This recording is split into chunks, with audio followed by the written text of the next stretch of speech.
Right, good afternoon. This is Paul Swindale, who's the Vice Principal of Richard Taunton's College, and he's going to be talking to us about monitoring and evaluating customer service provision. Paul, could you tell us what sort of research that we gather from our different stakeholders about how we're behaving, how we're doing in terms of customer service? Sure. Well, I'd say there's probably three main groups. There's the research that we get from students directly. There's the evidence that we get from people like government stakeholders, so people like Ofsted, people like the Department for Education, and then there's everyone else. So in terms of students, we do a series of online surveys, focus groups, informal and formal feedback opportunities, and we also do that. We not only do that with our kind of present customers, but we do it with potential future customers as well, and ask them lots of questions about, why they might come to us and so on and so forth. The government stuff is a little bit more official, it's more data driven, and so they will do all sorts of analysis around our performance in terms of results and attendance and all those kind of things. And then our other stakeholders might be people that use the college in the evenings, people who live in the community, people who don't live in the community but have a part of Southampton as a whole, and a lot of the feedback that we get from them mainly is informal, but once in a while we also do something that's very formal, and we commission a company to come in and basically find out what people think of us. Okay. So if we get a complaint from one of our stakeholders, what happens to that complaint?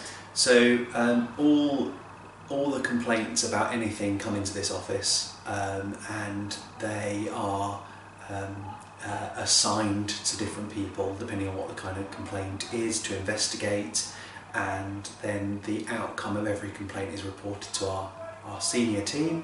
And what we will do is we will take the main points of the complaint and the things that we can learn from that particular complaint. So if it's a complaint from a student stakeholder about the experience they get in the classroom, then we would get one of the academic staff to investigate and tell us what we can learn about that. If it's something that's about our site or about the buses, for example, then that would go to one of our estates team to investigate.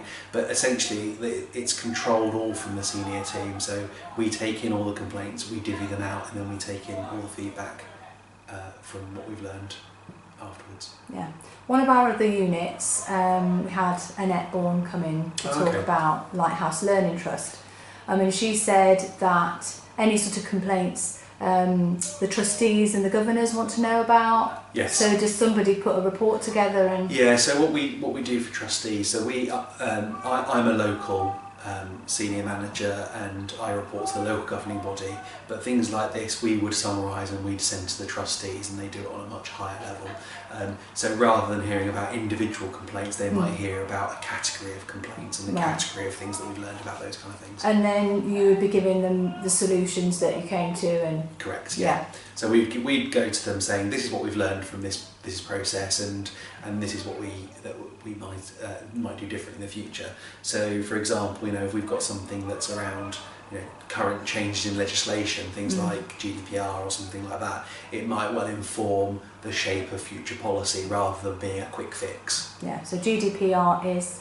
GDPR is the new General Data Protection Regulations. It's an EU law that came into force May this year.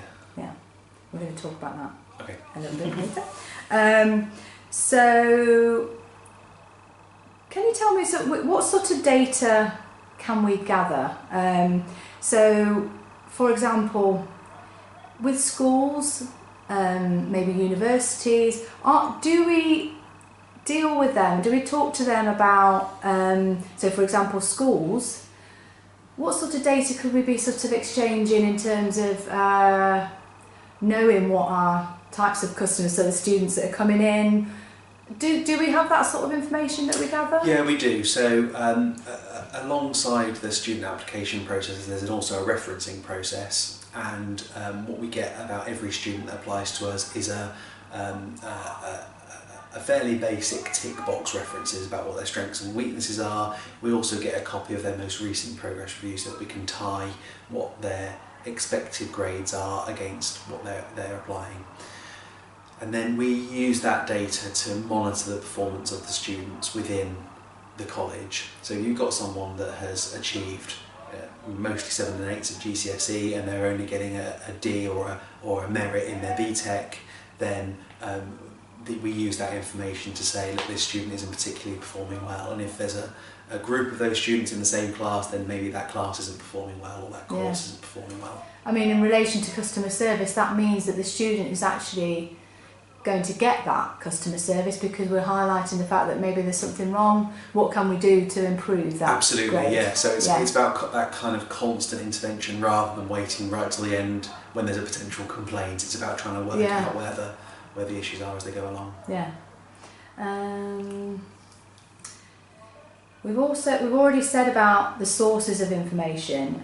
So we gather information from the schools, we gather information from the students, from our community, from the government. I'm guessing that we'll get statistics from the government in terms of how many students we can, like how many 16-year-olds, the demographics there are, and that sort of data. Yeah, so we work really closely with the local council and so Southampton City Council and Hampshire County Council, so that we have a kind of a running idea of how many students are in each year group in the schools in the area, so that we can project what our likely intake is going to be the following year, and we can see how we're tracking against that. But also we get a lot of information from the schools about how they are performing, so that if we've got a particularly strong cohort in Southampton in any particular year, we know we might have more of a certain type of student, or if they're slightly weaker, we might know that we need to plan for more classes of GCSE English and Maths, for example. Yeah, okay. We've not talked about staff, actually, in terms of gathering data for staff. So for me, I know that I have one-to-one meetings with my manager, and records are taken from those meetings, so data can be taken from that with my responses. I think you probably do staff surveys as well. Yes, we do an annual staff survey. It's benchmarked against staff surveys that happen in over 100 other colleges across the country, and every year when that takes place, that someone will write a plan in response to that particular staff survey. We also have, so as well as that kind of formal structure that you've just described, we also have a more informal structure where people are able to drop in with particular members of my team, and have those kind of focus group discussions, or one-to-one conversations. I mean, one of the things that Liz did as head of college when she first started was she sat down with every member of staff and took notes on their views about what we needed to do, and came up with a giant spreadsheet, and that then fed into an action plan of what we were going to do next. So that kind of staff data collection is really valuable. That leads on to how we evaluate those responses, actually. So everything that if you can give some examples of how we analyse our responses. Sure. So I would say the evaluation is probably more important than the collection. I mean, there's no point in collecting a load of data if you're not going to do anything with it. Yeah. So the learner voice, for example, what happens to that data? So the learner voice is treated in a variety of different ways. So at a top level, we'll take a strategic view of the whole of the learner voice and look at what it's telling us in terms of satisfaction in the broadest sense. But we'll also break it down into things like groups of people. So what do level 3 boys on business think compared to level 2 girls on English think?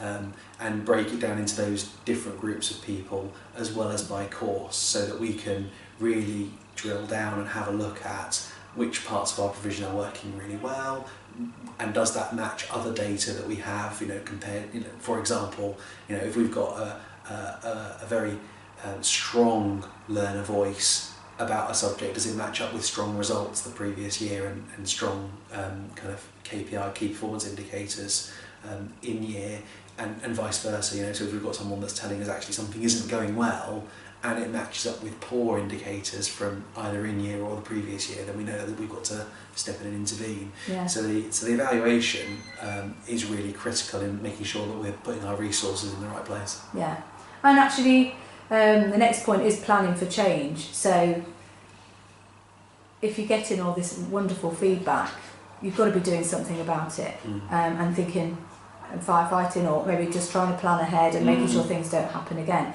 So, I mean, the point here is planning for change, resolving problems and complaints. So, so you've just given the suggestion that you zone in on areas of performance, and if it's not what you think is right, you would communicate that with the team. If it was to do with teaching, for example, and then put measures in place to actually support teachers if that was what was necessary, or get equipment if that was what was needed. Yeah, exactly. I mean, we do, the way that teachers would experience that is through a process called operational review. So our operational reviews are 1 day deep dive looks at particular areas of our provision, and that might be triggered by something like learner voice, or it might be something that's a little bit more anecdotal, like, for example, if you've got a whole load of new staff teaching a course, for example. And so that is about assuring ourselves that the metrics that we're looking at are actually the reality of what we're seeing in the classroom, so that we can either say, okay, well, this is fine, we don't need to do anything, no further action required, or actually we've got a bit of a problem here, we need to do whatever it is. And that can be as as simple as, oh, we need to fix the whiteboard in that room because it's not working, to we need to make some fundamental changes. And part of this idea of planning for change, change is a good thing, but only if it's in the right direction. And within budget. To do it. So I mean, that really applies to any research, any data that comes in. You have to be reviewing it, and you have to be assessing whether it's part of our strategic plan. Absolutely. And things that we can do within our power. Yes, I mean, one of the difficulties of doing this job particularly is that you can get a bit overwhelmed with data, because there's an awful lot of data that's available, and you have to be a bit kind of cutthroat a bit, which bits you're going to do something about and which bits you're going to look at. So my current thing that I'm really focusing on is attendance. I think there are places in our college where attendance isn't as good as it could be, and that's where I want to focus our resource now for the next, because if we're having some good lessons and people are missing them, then our customers aren't getting the benefit of some good service.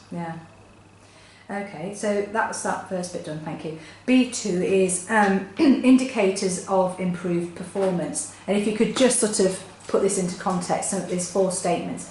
Reduction in numbers of complaints. So that is obviously, it's the same there, it's an indicator of improved performance. So would you agree that that's...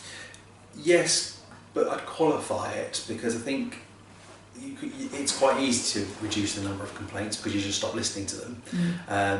And when I first started in a management job, we were having so few complaints that actually I wanted to increase the number of complaints so that we were kind of showing that we were listening and learning from it. But we're kind of at the stage now where we do have quite an open policy around that kind of stuff. So absolutely reducing the number of complaints and making sure that we are giving good service all the time is something that we're really focused on now. And talking about increase in profits. So that's quite a difficult one for us, because we will aim to break even at all costs, and any profit that any surplus that we made would be ploughed straight back into the business anyway, because we don't have shareholders or anything like that. So education's a funny business. You don't get any funding for doing things like fixing the roof and putting new windows in and replacing the carpets. So any surplus that we make is all ploughed back into capital, and making sure that you don't have sticky carpets and broken chairs to sit on. Just to clarify, breaking even means not making a profit, not making a loss. Yes, exactly. And staying in the... So making sure that our income matches our expenditure, which is harder than it sounds. Yeah, I bet. Reduction in turnover of staff. So I think in order to run a successful institution, business, whatever, you have to have really happy and engaged employees. You have to have people that want to work with you. That doesn't mean no turnover in staff, because I think that can be quite unhealthy. You know, if you had no one who ever left and no one knew who came in, that would be really, really difficult. But we work to benchmarks. The education sector has benchmarks around staff turnover and staff absence. And, do you know what that is off the top of my head? No, I have no idea. Okay, that's fine. I mean, I think last year it's something like a 10% turnover, which is about in line, but I wouldn't be quoted on that. Yeah. But it's a healthy. Yeah. Some turnover is healthy, but sometimes when you're going through a lot of change, it can be a little bit higher.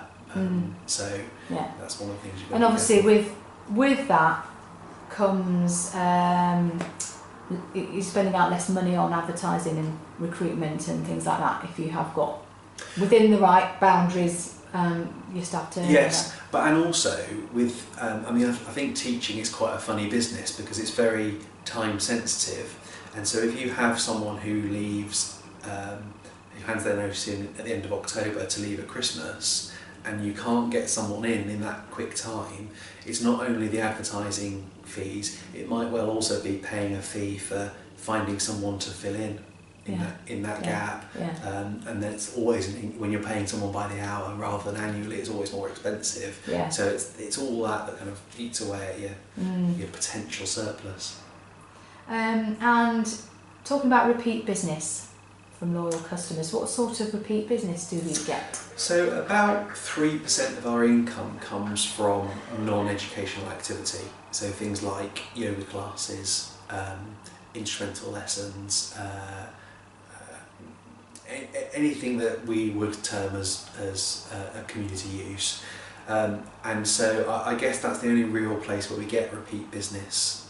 It might be that what I thought about was, so we've got students of an age here, some 16, they might have younger siblings of course, yes, coming through. Their parents might have come here. Yes. You know. And actually I think another place where repeat business is quite important for students is, they've done 1 year of their course and we want them to do the second year of their course, or we want to move onto a different course. So actually it is relevant. Yeah, absolutely. Thank you. So that is the B1 and B2. If you could just give some of your thoughts or some examples for M1, which is analyse how legislation and regulation impacts on customer service provision. So I'd say there's probably a couple of things there. The first was a big change a few years ago that made it compulsory for 16-year-olds who at that time didn't have a C in their English and Maths, now for that they have to restudy it. That had a huge impact on us. It came in at the same time as what we called the raising participation age, which is about making sure that young people were in education, employment or training up to the age of 18. And so what that meant was that almost overnight the number of English and Maths teachers that we needed doubled straight away. And of course it doubled for everyone, and so in terms of supply and demand, we were paying through the nose for that kind of service. Perhaps more recently, I referred to data protection earlier. That's been a massive thing for us. We, to all intents and purposes, had to completely redo our whole student record system and change the whole way we collect any kind of data about anyone for arguably no gain. So we spent an awful lot of money, hundreds of thousands of pounds on redesigning this system that has had very little impact other than meeting that legislation. So it does affect us in a big way. We are, as I said before, about 97% of our income comes from central government, so we are really in danger of at risk from kind of whimsical changes in policy. Just part of the... Oh no, I'll talk about that in a minute actually, that's the D1. I'll go on to M2 and keep it in order. Analyse different methods of monitoring customer service for a product or service in a contrasted business. So what they've got to look at is which things are most effective, I suppose. ways of monitoring, in your opinion? So we do an awful lot of comparisons with what similar businesses are doing. So that's benchmarking. So so there's an awful lot of benchmarking, and we're largely guided by what government tell us are the key benchmarks. And they change quite regularly. At the moment, there are 5 key measures that we're measured on, and what the content of those 5 changes sort of subtly from now and again. But it's mainly about comparing ourselves to national norms and making sure that we are in the upper half of those norms rather than the bottom half. Okay. Is there anything else we can say about that? And different methods of monitoring. I think the other thing that might be that people might not know is that we actually, in terms of comparing ourselves to norms, there's actually lots of different ways of measuring it, and we have, I'd say, probably about 5 or 6 different companies that provide us with information about our students' performance, and they compare them to different types of sector. So, for example, Midas, which is an international data collection company, they compare us to 16 to 18 education globally, not just nationally, whereas there's a measure called 6 Measures of Performance, which compares us to sixth form colleges rather than comparing us to further education college, which is the slightly wider. So I think sometimes it's really important to remember who you're being compared to and who you're comparing your own data to. So a really good example of that is one of the 5 key measures at the moment is progress in English and Maths. If you compare our students' progress in English and Maths to the national average, it's very, very good. But the national average is 0. The national average is that no one makes any progress whatsoever. So that's a really poor national average. If you compare us to sixth form college average, then it's more in line, it's more normal. So it's sometimes you can use data and statistics to tell a story, and it's not quite as transparent as it seems. Okay, thank you. So going on to D1, where we're going back to where you were talking about the legislation. But first of all, why is it important for us to provide excellent customer service? Because we want to keep existing, and we want to keep attracting people to come and use our facilities, our business. We are fundamentally funded per student, and so if we have no students, we have no money, and we don't exist as a business. Not likely to happen in that extreme, but there is that fluctuation, and so therefore the more people we have through our door, the more we can spend on teachers, buildings, etc. Can you think of any examples, not necessarily here but anywhere else, where current legislation or something's gone wrong within a college, or where they've not followed the rules and things have gone wrong, maybe for data protection, or can you think of any examples where... On data protection, people are being quite lenient with colleges at the moment, because colleges are really, really bad at data protection because we have so much of it and such a wealth of variety. And so there's been quite a few fairly high-profile cases where inadvertently teachers have put students' work on a publicly available social media website, and so therefore by proxy have revealed that student is a participant at that college. Participant is the wrong word. Student at that college.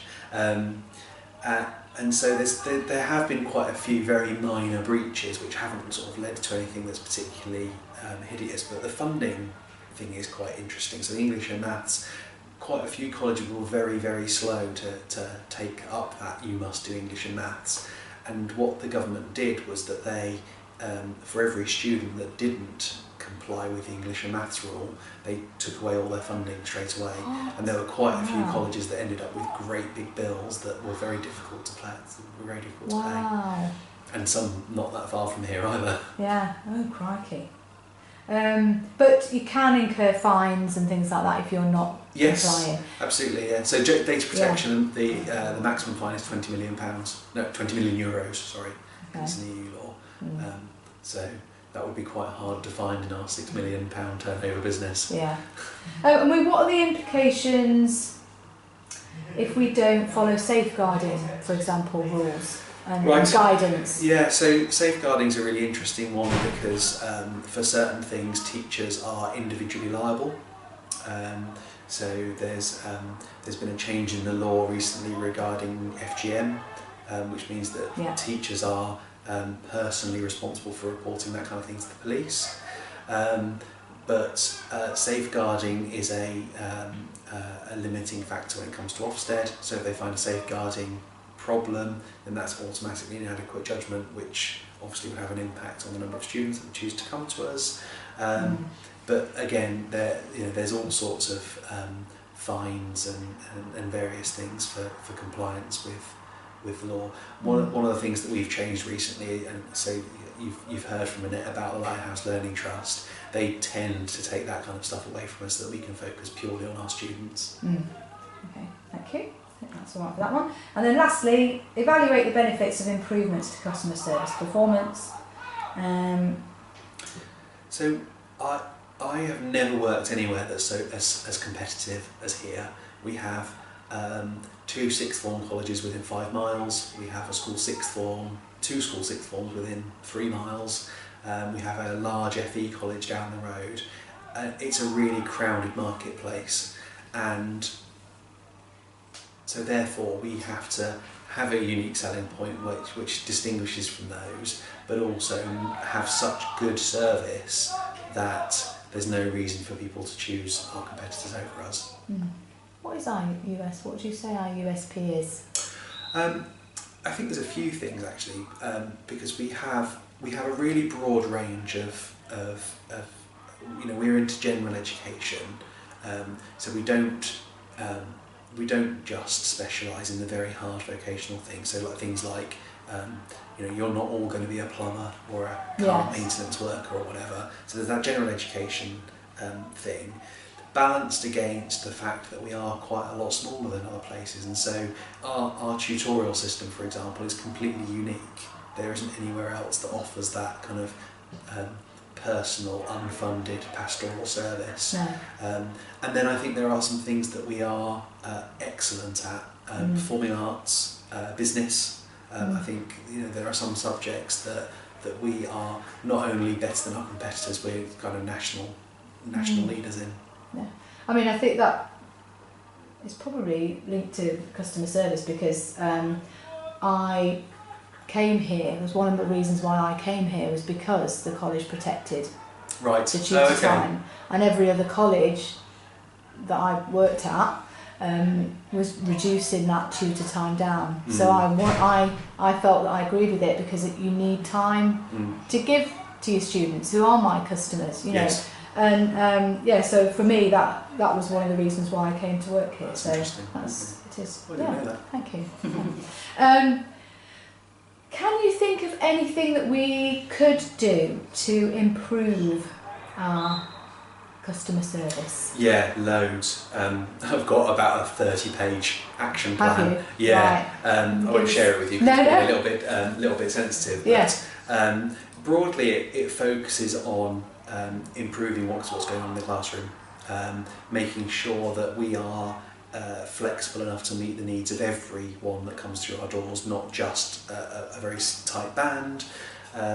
It's about making sure that our students go on to the destination that they want to go to, their first choice, and that isn't about just university.